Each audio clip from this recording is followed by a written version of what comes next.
आपण पाहताय चांगलं न्यूज। कराड शहर आज तिरंगामय झालं। तब्बल 10,000हून अधिक विद्यार्थी, अधिकारी, कर्मचारी आणि नागरिकांनी एकत्र येत भव्य तिरंगा रॅलीत सहभाग नोंदवला।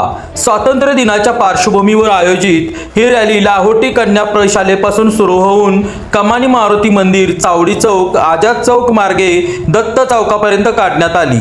या रॅलीत आमदार डॉक्टर अतुलबाबा भोसले, आमदार मनोज घोरपडे, माजी आमदार आनंदराव पाटील, भाजपचे पश्चिम महाराष्ट्र संयोजक विक्रम पावसकर यांच्यासह विद्यार्थी, अधिकारी, कर्मचारी आणि नागरिक मोठ्या संख्येने सहभागी झाले होते। तुम्ही पाहताय चांगलं न्यूज। हर घर तिरंगा, हर मन तिरंगा या महत्त्वपूर्ण मोहिमेमध्ये सहभाग घेण्यासाठी तिरंगा यात्रा आयोजित करण्यात आलेली आहे।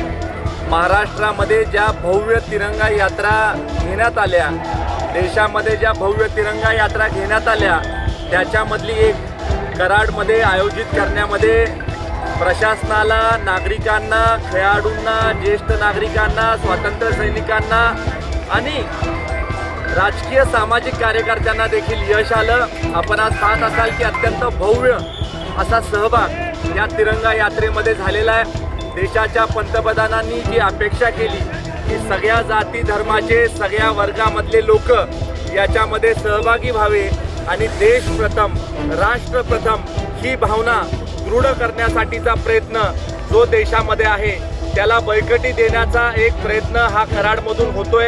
कराड ही स्वातंत्र्य सैनिकांची भूमी आहे। कराडनी नेहमी देशाला एक वेगळा आदर्श देण्याचं काम केलेलं आहे, राज्याला वेगळा आदर्श देण्याचं काम केलेलं आहे आणि मला मनापासून समाधान आहे की कराडमधले सगळे युवक एकत्र येऊन हे एक अत्यंत चांगल्या प्रकारचा उपक्रम आज देशाच्या स्वातंत्र्य दिनाच्या निमित्तानं साजरा करत आहे। मी परत एकदा स्वातंत्र्यता दिनानिमित्त सगळ्यांना खूप खूप शुभेच्छा देतो। माता की जय, भारत माता की जय, वंदे मातरम।